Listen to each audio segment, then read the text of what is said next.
어느 결혼식 날 아버지의 팔짱을 끼고 신부가 입장하는데 신부가 한쪽 다리를 절면서 들어왔습니다. 신부의 한쪽 다리가 다른 쪽보다 짧았기 때문입니다. 다른 쪽보다 짧은 다리를 끌고 힘겹게 신랑 앞에 거의 다 왔을 무렵에 갑자기 신부가 넘어지고 말았습니다. 순식간에 일어난 일에 하객들과 신부 아버지가 깜짝 놀라 당황하게 되었고 신부는 그 자리에 어쩔 줄 모르고 주저앉아 있었습니다. 하지만 그때 신랑이 달려나오더니 신부의 손을 힘차게 잡아 일으켜 팔짱을 꼈습니다. 그리고 늠름하게 신부와 같이 걸어가서는 주례자 앞에 서게 되었습니다. 주례가 시작되고 몇 분 지나자 신랑은 자기 한쪽 발을 웨딩드레스 밑으로 살며시 들이밀며 신부의 짧은 발을 자기 발등에 올려놓고는 얼굴 가득 미소를 짓고 있었습니다. 그 장면을 본 하객들은 두 사람의 모습에 큰 감동을 받았습니다. 그 자리에 참석한 친구 중에 한 명도 자신이 본 가장 아름다운 결혼식을 보았다고 고백하게 되었습니다. 그리고 부부가 신혼여행을 다녀왔을 때 그 친구가 그 가정을 방문하여 이야기를 나누면서 결혼 앨범을 보고 있었습니다. 결혼 앨범에서 메모지 한 장이 떨어졌는데 그 친구는 그 메모지에 적힌 메모를 보고 또 한 번 크게 감동을 받았습니다. 거기에는 이렇게 적혀 있었습니다. 제가 늘 기쁨으로 당신의 한쪽 다리가 되겠습니다. 만일 그렇게 하지 못한다면 당신과 내가 진실로 하나가 될 수 있도록 내 한쪽 다리를 절개해 달라고 기도하겠습니다. 여러분, 결혼이 뭔지 아십니까? 하나님께서 왜 배우자를 지금 여러분들에게 주시고 가정을 꾸리게 하셨을까요? 상대방의 부족함을 메워주라는 것입니다. 배우자의 연약함을 돕기 위해 가정을 꾸리게 하신 것입니다. 창세기 2장 18절에 여호와 하나님이 이르시되 사람이 혼자 사는 것이 좋지 아니하니 내가 그를 위하여 돕는 배필을 지으리라 하시니라. 여러분, 하나님께서 왜 아담에게 하와를 선물로 주셨다고요? 아담이 부족해서 연약해서 도우라고 결혼시키신 것입니다. 아내분들에게 묻겠습니다. 왜 지금의 남편과 결혼하게 하셨다고요? 남편이 좀? 아멘. 일부 예배 때는 또 나오네요. 남편이 좀 부족해서 도우라고 섬기라고 여러분 붙여주신 것입니다. 아내도 마찬가지예요. 이런 재미있는 이야기가 있습니다. 하나님께서 아담에게 하와를 만들어 주시자 아담이 너무 마음에 들어서 끔찍히 사랑했습니다. 그리고 하나님께 감사하면서 물었어요. 하나님, 어떻게 이렇게 제 아내를 아름답게 만드셨습니까? 그래서 하나님께서 그래야 네가 사랑할 거 아니냐. 아담이 또 묻습니다. 하나님, 어떻게 제 아내를 이렇게 착하게 만드셨어요? 그래야 네가 아껴줄 거 아니냐. 그런데 하나님, 가만히 보면 제가 하와를 가리키는 거예요. 제가 좀 맹한 데가 있어요. 그건 왜죠? 그래서 하나님께서 그래야 제가 네 같은 것을 사랑할 거 아니냐. 여러분, 남편 아내 다 서로 부족한 점이 있습니다. 서로 연약한 점이 있어요. 그래서 만나게 하신 것입니다. 좀 모질라고, 좀 맹하고, 좀 부족해서 그래서 서로 만나게 하신 거예요. 자, 몇 주 전에 결혼식 주제를 하고 왔는데 제가 결혼식 때 종종 이렇게 묻는 질문이 있어요. 신부는 왜 신랑과 결혼하려고 하십니까? 신랑이 나를 예쁜 공주님으로 행복하게 해줄 것을 기대해서? 아니라는 것이죠. 신랑을 도우라고 섬기라고 지금 이 결혼식장에 있는 것입니다. 신랑도 마찬가지로 아내를 섬기라고 결혼하게 하신 것입니다. 그런데 사람들한테 물어요. 사람들한테 물으면 왜 결혼하십니까? 그럼 주로 뭐라 대답합니까? 행복하려고, 안정된 삶을 살려고. 이것도 맞는 말이에요. 여러분들도 한번 대답해 보세요. 왜 지금의 배우자와 결혼하셨습니까? 외모 보고? 예? 행복하려고? 잘 살려고? 그것도 맞는 말이에요. 근데 근원적인 하나님의 뜻은 뭡니까? 섬기라고 만나게 하신 것입니다. 그런데 여러분 잘 보세요. 결혼한 사람들 중에 내가 상대방을 섬기려고 결혼한 사람은 거의 없어요. 그렇게 생각하는 사람 거의 없어요. 행복하려고. 어떻게 그렇게 안정되려고 그렇게 주로 대답하죠. 섬기려고 내가 결혼한다? 이런 사람은 거의 없습니다. 여러분 그래서 많은 부부들이 힘들어하고 심지어 가정이 깨지기도 하는 것입니다. 여러분 부족함을 메워주라고 상대방을 만나 결혼하게 하신 것인데 많은 부부들은 그 부족함이 싫어서 헤어진 경우들 많이 보게 됩니다. 여러분 이것은 전혀 하나님의 뜻을 모르는 거예요. 결혼이 뭔지 왜 가정을 이루게 되는 것인지 전혀 모르기 때문에 그 스타트가 잘못됐기 때문에 많은 가정이 힘들어하게 되는 것입니다. 여러분 왜 결혼하게 하셨습니까? 섬기라고 상대방의 부족함을 메워주라고 결혼시킨 것을 절대로 잊어서는 안 됩니다. 자, 한번 적용해 봅시다. 남편이 막 성질 부르고 막 화딱지를 냅니다. 이때 어떻게 반응해야 된다고요? 이 사람이 왜 이러나? 이 사람 안 그런 줄 알았는데 내가 속았지. 내가 미쳤어. 내 눈을 봐라. 일부 예배 때는 내 눈을 찔러 그랬는데 좀 더 세네요. 예, 내 눈이 삐었지. 여러분 아니에요. 그 성질 때문에 그 부족함 때문에 결혼시킨 것이지. 그래 내가 참고 인내로 섬겨야지. 아내가 막 짜증냅니다. 막 토라져요. 잘 삐집니다. 예. 그 남편들은 어떻게 반응이 됩니까? 성격 참 희한하다. 내가 왜 이런 아내와 결혼했지? 하나님 실수하신 거 아니시죠? 주님 그렇게 하면 안 되죠. 주님 제가 이 아내의 짜증과 삐짐을 섬기라고 결혼시킨 줄 믿습니다. 제가 이렇게 일부 예배 때 설교하니까요. 앞에서 남편분이 한숨 쉬더라고요. 아내 옆에 있는데 감사합니다. 감사합니다. 제가 아내의 부족함을 기도로 섬기겠습니다. 사랑으로 섬기겠습니다. 이것 때문에 만나게 하셨죠. 주님. 이렇게 믿음으로 반응하셔야 돼요. 화내고 삐지고 토라지고 그 성질 그것 때문에 서로 만나게 하신 거 섬기라고. 남편이 돈을 좀 못 벌어옵니다. 가정이 경제적으로 좀 쪼달려요. 그때 어떻게 반응이 됩니까? 내가 왜 이런 인간 만나서 경제적으로 고생하며 힘들게 살아야 되나? 내가 미쳤지. 그때 대기업 이대리 어딨어? 이러시면 안 됩니다, 여러분. 실제로 그런 분들 봤어요. 내가 그때 그 돈 많이 버는 그 대기업 그 차장 붙잡았어야 되는데 아닙니다. 내가 이 남편의 연약한 부분을 섬겨야지. 가정 살림을 더 알뜰살뜰하게 하면서 남편과 가정을 섬겨야지. 이런 마음으로 남편과 아내를 섬겨야 됩니다. 이게 바로 결혼의 목적인 것이죠. 그런데 많은 사람들이 내가 이 사람 만나서 이 고생하는구나. 내 이 사람 때문에 힘들어. 내 이 사람 때문에 행복하지 않아. 그런 의식이 문제인 거예요. 벌써 결혼 생활의 시작 자체가 행복하려고 결혼하면 잘못된 거예요. 섬기면 행복해집니다. 우선순위가 바뀌면 안 돼요, 여러분. 이 사람이 나를 고생시키지 않고 힘들게 않고 행복하게 해줘야 돼. 내 남편, 내 아내가 나를 행복하게 해줄 거야. 호강시켜줄 거야. 호강을 버리세요. 여러분, 섬기면 행복해집니다. 섬기면 행복해지는 거예요. 자꾸 섬김을 받으려고 하니까 실망하게 되고 낙심하게 되고 부딪히게 되고 행복을 잃게 되는 것입니다. 여러분 가정도 마찬가지, 교회도 마찬가지, 어느 공동체도 마찬가지예요. 왜 날 안 알아주지? 왜 나를 인정해주지 않지? 왜 나를 기쁘게 해주지 않지? 그런 마음으로 교회 오면 안 돼요, 여러분. 내가 교회를 섬겨야지. 성도들을 섬겨야지. 아이들, 학생들을 섬겨야지. 할렐루야.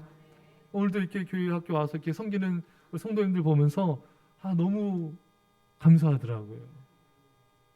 그러면 행복해지는 거예요. 자꾸 뭐 이렇게 바라고 왜 나를 챙겨주지 않고 나를 이렇게 함께 해주지 않고 이런 마음으로 교회면요 불행해져요. 직장 갈 때도요 내가 오늘 직장 동료를 섬겨야지. 내가 이 기업을 섬겨야지. 하나님 섬긴 마음으로 섬겨야지. 그래야지 행복해져요, 여러분. 네. 여러분, 하나님께서 말씀하신 대로 돕는 배필, 나는 이 사람을 섬기기 위해서 결혼한 거야. 이런 마음으로 그렇게 가정을 갖고 가면은 행복은 찾아오게 될 것입니다. 기억하십시오. 결혼은 섬기기 위해서 하는 것이고 섬기면 행복해지는 것입니다. 어떤 섬김에 노력을 해야 되는가? 아내는 남편을 존중해야 합니다. 에베소서 5장 24절에 그러므로 교회가 그리스도에게 하듯 아내들도 범사에 자기 남편에게 복종할지니라. 여기 지금 아내분들 굉장히 기분 안 좋으시죠? 복종이 나왔습니다. 오늘 설교 예배 끝나고 엘리베이터 탔는데 어느 남자 성도님이 목사님 골로새서 3장 18절도 설교해 주세요. 거기 남편한테 이런 말씀 있나 보죠? 복종할지니라. 아직 아내분들 제 아멘 안 해요. 근데 여러분 앞에 보세요. 21절에 그리스도를 경외함으로 피차 복종하라. 이제 아멘 나오시네 이제. 여러분 하나님을 경외한 자의 말을 따라야 돼요. 남편이든 아내든 하나님을 경외한 사람의 말에 복종해야 됩니다. 그래야지 가정에 여러분 풍파가 없습니다, 여러분. 예.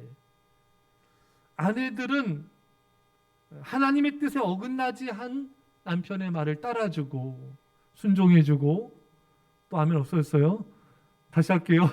아내분들은요 남편이 하나님의 뜻을 따르면요 남편의 뜻을 존중해주고 따라주고 그것을 또 인정해줘야 됩니다.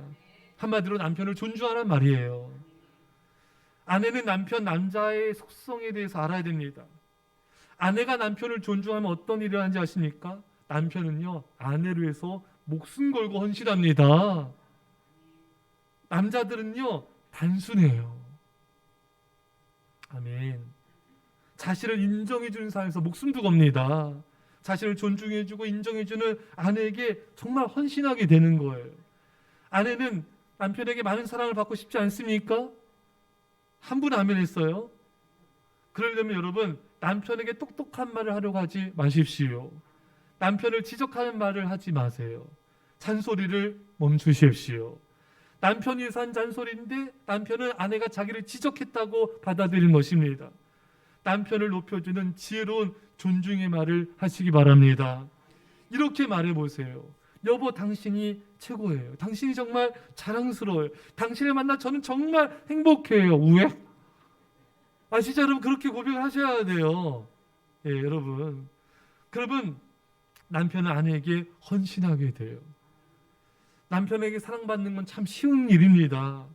아내는 남편의 애정을 먹고 살지만 남편은 아내의 존중과 존경을 먹고 삽니다.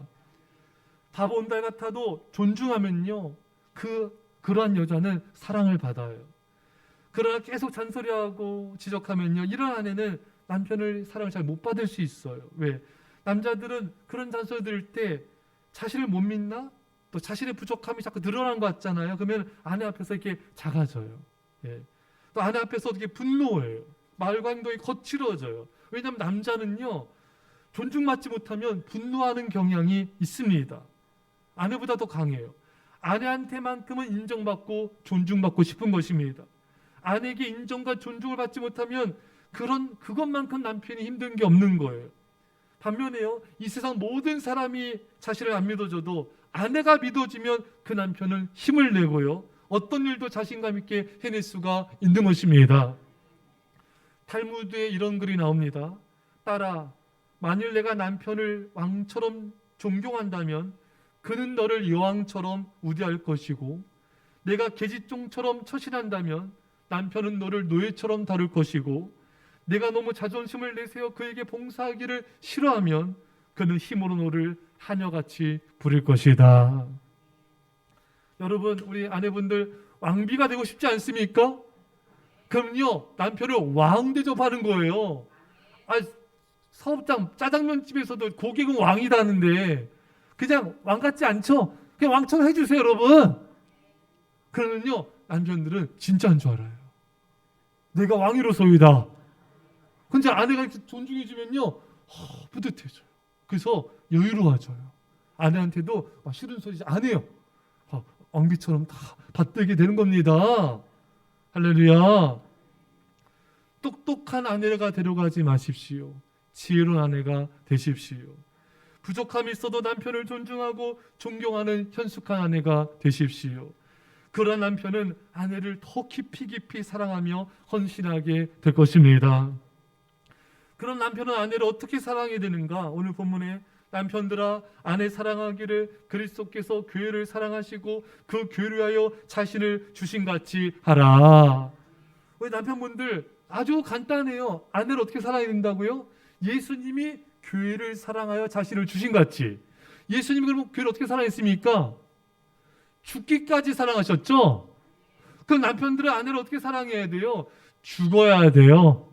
아내를 위해서. 제가 결혼식 할 때 그런 주례합니다. 이게 앞에 둘 서 있잖아요. 신랑 신부가 신랑께 묻겠습니다. 이 설교하면서 말씀하면서요. 결혼이라는 것은 예수님이 십자가에 죽기까지 교회를 사랑한 것처럼 신랑은 아내를 신부를 죽기까지 사랑한 것을 많은 사람들 앞에서 선언하는 게 결혼식입니다.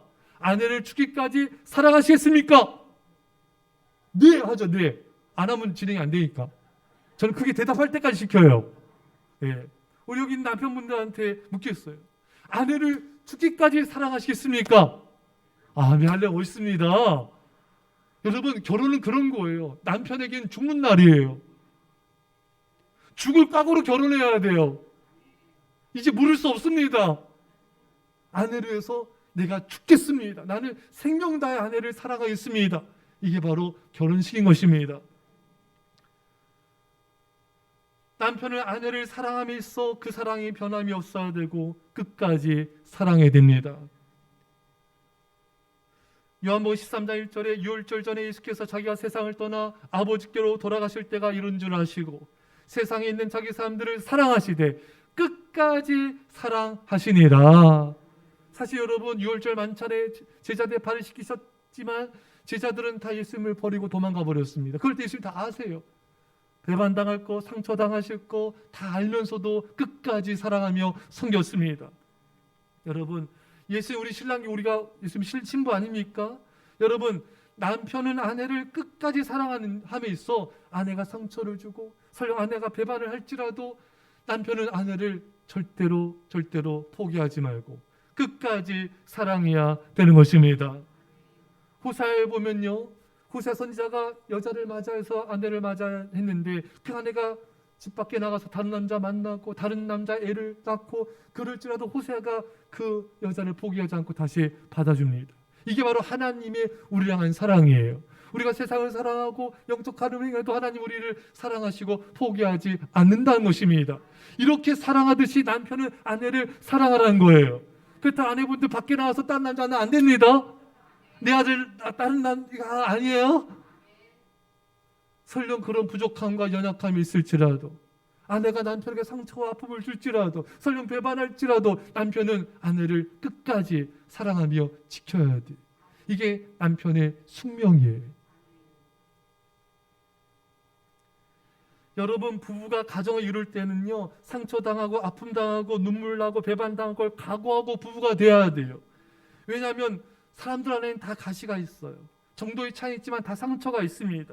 우리 안에는 그런 것들이 튀어나와서 상대방을 찌르게 하기도 하고 아프게 하기도 하고 서로 그걸 주고받기도 하는 게 부부인 거예요. 이 세상에서 가장 악하고 더러운 게 인간의 마음이라고 성경은 말하고 있습니다. 우리 인간 안에는 미움과 시기와 질투와 악독과 교만과 음란과 악독과 이 모든 게 우리 안에 있어요. 이런 게 나올 때마다 서로를 아프게 하기도 하고 힘들게도 하는 것입니다. 여러분, 처음에 결혼할 땐 다 뜨겁게 사랑하며 가정을 꾸립니다. 그러나 상처받고 그것이 쌓이다 보면은 정남이가 떨어질 수 있어요. 여러분, 이제부터 아멘 안 하셔도 돼요. 예. 그럼 옆에 또 아멘하면 남편이 듣고 정남이가 떨어졌나 내가?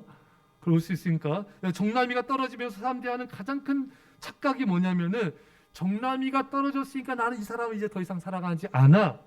그러니까 사랑하지 않으니까 헤어져도 괜찮아. 이거 완벽히 사탄의 속임수에 속는 것입니다. 여러분 살다 보면 정남이 정도가 아니라 인간같이 느껴지지 않을 때도 있어요. 치욕스러운 묘물감, 배반감, 환멸감 다 느낄 수가 있습니다. 그런 감정이 느껴지면 상대방을 쳐다도 보지 않고 싶을 때가 있을 수가 있어요. 정말 정남이가 떨어지고 정말 징글징글할 수도 있어요, 여러분. 그런 감정은 사랑이 아닙니까? 아니에요. 사랑하기 때문에, 가까이 지내기 때문에 겪는 일종의 사랑의 과정인 것입니다. 여러분, 지구상 반대편에 있는 사람이 여러분들한테 막 그냥 욕하고 비방해요. 그럼 기분 나쁘겠지만 막 엄청 상처받고 그러진 않잖아요. 왜? 그냥 가까운 관계 아니니까 그런 거예요. 그러나 가까운 관계일수록 애정도 커지지만 상처와 아픔도 커질 수가 있는 것입니다. 부모 자식 간에도 마찬가지예요. 예, 여러분, 가장 가까운 관계지만 가장 상처받는 관계이기도 한 것입니다. 여러분, 예전에 여러분들 TV 보셨나요? 굉장히 화제가 됐던 그런 영상인데, 저도 이렇게 지금 기억나는 게, 시골에서 이제 할머니 할아버지한테 문제 내잖아요. 할머니한테 문제 내는데 이제 이렇게 뭐 이렇게 글자 써 있고 할머니가 설명하는 거잖아요. 대답하잖아요. 그러니까 남편에 대한 설명인데 할머니가 이제 왼수 이렇게 대답한 거예요. 그러니까 PD가 다섯 글자. 그러니까 할머니가 철천지 왼수. 때로는 여러분 예수님 말씀하던 자기 집안 식구가 원수니라.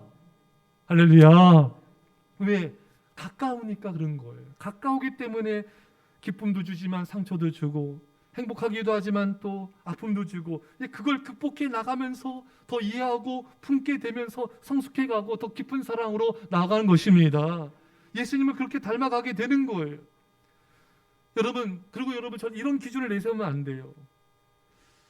이것만은 절대 못 참아. 다른 것은 다 참아도 이것만은 절대 못 참아. 이 정도 선 넘으면 난 절대 용납할 수 없어. 그러면서 이 기준을 내세워서 상대방을 판단하고 이것 때문에 가정을 깨트려도 괜찮다는 타당성을 부여해서는 안 됩니다. 여러분, 그런 기준 세우지 마시기 바랍니다. 그런 법이 성경 몇 장 어느 법에 있습니까? 그런 기준 세우시면 안 돼요, 여러분. 여러분, 그건 너무나 그건 굉장히 교만한 거고 굉장히 잔인한 행동입니다. 그런 행동할 수 있습니다, 여러분. 내가 세운 선 상대방이 넘을 수 있습니다. 이런 말 나는 도저히 용납 못해. 그런 말 할 수 있습니다. 왜? 인간이기 때문에, 부족하기 때문에, 연약하기 때문에 그럴 수가 있는 것입니다. 세계적인 베스트셀러였죠. 인생 수업이라는 책, 이런 글이 제가 소개했습니다.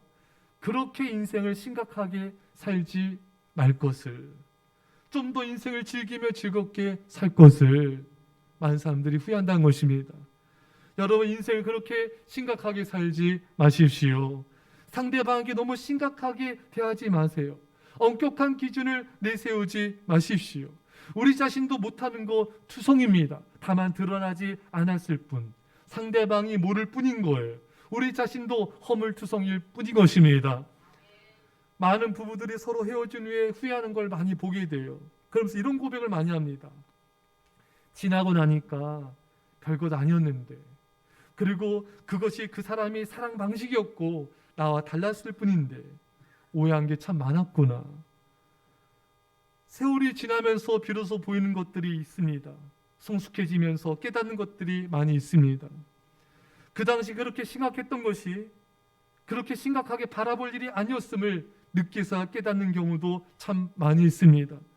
그때는 미움과 분노로 좁은 시야로밖에 바라보았던 것들이 지금은 좀 더 넓은 시야로, 좀 더 유연한 태도로 바라보며 받아들이게 되는 것입니다. 고비를 잘 넘기는 부부가 결혼 생활을 이어갈 수가 있습니다. 그러나 고비들을 잘 못 넘기는 부부들은 결혼 생활에 깨지는 것도 보게 됩니다. 또 살더라도 담을 쌓고 지내는 경우들이 있어요. 오은영 박사님이 이제 하는 프로그램이 있지 않습니까? 상담하는 프로그램, 그것을 이렇게 보는데 거기 이제 연예인들도 나오고 또 이렇게 나와서 상담을 해요. 근데 이분은 참 사람은 참 착하고 괜찮은 분 같은데 이혼하고 또 이혼한 거예요. 만나는 사람마다 이렇게 이혼을 했어요. 그 원인이 뭘까? 오은영 박사님한테 묻는 거예요. 궁금하다 이거예요. 제가 왜 그럴까요? 그래서 그분의 어린 시절을 추적해 봤습니다. 부모님이 자신이 어렸을 때 요구를 하면 다 들어줬다 이거예요. 그래서 어렸을 때 인내할 수 있는 인내력을 키우지 못했다는 겁니다. 그 부모님이 이 자녀를 이렇게 다 들어주지 말고 인내할 수 있게끔 해줘야 되는데 그 인내할 시간과 기회를 박탈해 버린 거예요. 그래서 문제가 생기면 이 자녀는 도망가 버리거나 회피해 버리거나 끊어 버리는 거예요. 그게 결혼에서도 이 갈등이 다 있습니다, 여러분. 부부간 갈등, 다툼, 어려움이 생기면은 그걸 인내를 못하고 그때마다 헤어져 버린 거예요. 그게 해결 방식이었던 것입니다. 여러분, 인내하는 것을 배우지 못한 자녀는 가족이 화목하지 못하고 부부 생활이 깨어지는 확률이 그만큼 높아지는 것입니다. 여러분, 인내할 줄 아시기 바랍니다. 그래야 그것이 나와 가정과 자녀를 지켜주는 것입니다. 어느 부부가 갈등이 매우 심하고 어려움이 굉장히 많고 굉장히 위기였어요. 제가 그 아내분과 이제 대화를 상담을 하는데 그 아내분에게 이렇게 말했어요. 남편이 죽었을 때를 생각해 보십시오. 그 죽음 앞에서는 다 이해하고 용납하지 않겠습니까? 그 말을 듣고 아내분이 이렇게 말하는 거예요. 남편이 내 옆에 없다고 생각하면은 너무 슬프고 지금의 문제가 아무것도 아닌 것처럼 느껴진다는 것입니다. 이해가 되고 용납이 된다는 것입니다. 여러분, 앞으로 서로 간의 여러 이해와 용납, 관용이 우리에게 필요한데요. 그 이해가 잘 안 될 때는 이걸 생각하세요. 항상 끝을 생각하십시오. 죽음 앞에서도 이 모든 것이 무슨 문제가 될 수가 있는가? 항상 끝을 바라보면, 죽음을 바라보면은 상대 배우자를 더 이해하게 되고 더 사랑하게 되고 용납하게 되는 것입니다. 정신의학 박사 빅터 프랭클, 이분은 세계 2차 대전 아우슈비츠 수용소에 갇혀있다 기적적으로 살아난 것으로도 굉장히 전 세계적으로 유명한 분이시죠. 이 빅터 프랭클 박사에게 어느 날 아내의 죽음으로 상실감과 우울감에 깊이 빠져있는 한 노인이 찾아왔습니다. 프랭클 박사는 노인에게 물었습니다. 만일 선생님이 먼저 돌아가셔서 선생님의 아내가 혼자 남아있다면 어땠을까요? 이 말을 듣고 노인이 발짝 뛰며 말하는 거예요. 안 될 말입니다. 내가 겪는 이 끔찍한 절망감을 사랑하는 내 아내가 겪게 할 수는 없습니다. 그때 빅터 프랭클 박사는 조용히 말했습니다. 지금 선생님이 겪고 있는 고통은 아내가 받았을지도 모를 아픔을 대신한 것입니다. 노인은 프랭클 박사의 손을 꼭 잡고 평안한 얼굴로 집으로 돌아오게 되었습니다. 사실 배우자에게 가장 큰 두려움은 남편이 아내가 자기보다 먼저 세상을 떠나는 일일 것입니다. 상대 배우자가 먼저 세상을 떠날 때 그때 받는 상실감과 스트레스가 가장 크다고 합니다. 여러분, 배우자 한쪽이 이제는 먼저 떠나더라도 너무 상심하거나 두려워하지 마십시오. 하나님이 나를 더 믿으셔서 내가 남아서 배우자의 장례를 치르게 하시는구나. 혼자 남게 되는 슬픔과 외로움을 아내가 받지 않도록, 남편이 받지 않고 내가 감당할 수 있도록 하시는 것이구나. 우린 것을 감사할 수 있게 된 것입니다.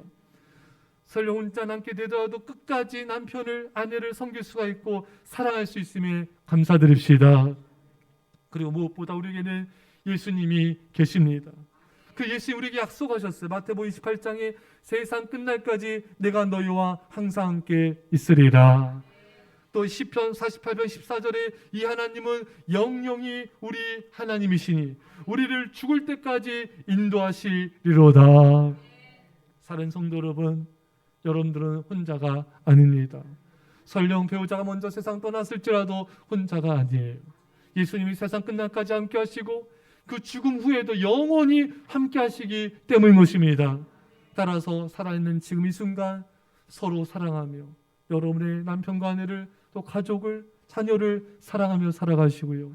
성도들을 사랑하며 이웃을 사랑하십시오. 우리가 알고 있듯이 사랑하기에도 우리 인생은 너무나 짧습니다. 시간은 벌써 이렇게 흘러서 이렇게 여러분도 저도 나이가 들어가고 우리는 사실 살아가지만 죽음을 향해 달려가고 있습니다. 이 하루하루 순간순간 이 귀한 시간들 사랑하고 또 사랑하고 용서하고 그렇게 살아갑시다. 기도하겠습니다. 사랑의 아버지 하나님, 섬기라고 결혼과 가정을 주셨는데 행복하려고 했기 때문에 너무나 많은 다툼과 마찰이 있었음을 회개합니다. 주님, 이제 섬기게 하여 주옵소서. 섬김으로 행복하게 하여 주옵소서. 남편은 아내를 죽기까지 사랑하게 하여 주시고 끝까지 아내를 지키는 자가 되게 하여 주옵소서. 아내는 남편을 존중하며 존경하게 하여 주옵소서. 주님, 남은 삶 사랑으로 승리하게 하여 주옵소서. 감사드리며 예수님의 이름으로 기도합나이다. 아멘. 준비한 예물을 함께 드리도록 하겠습니다.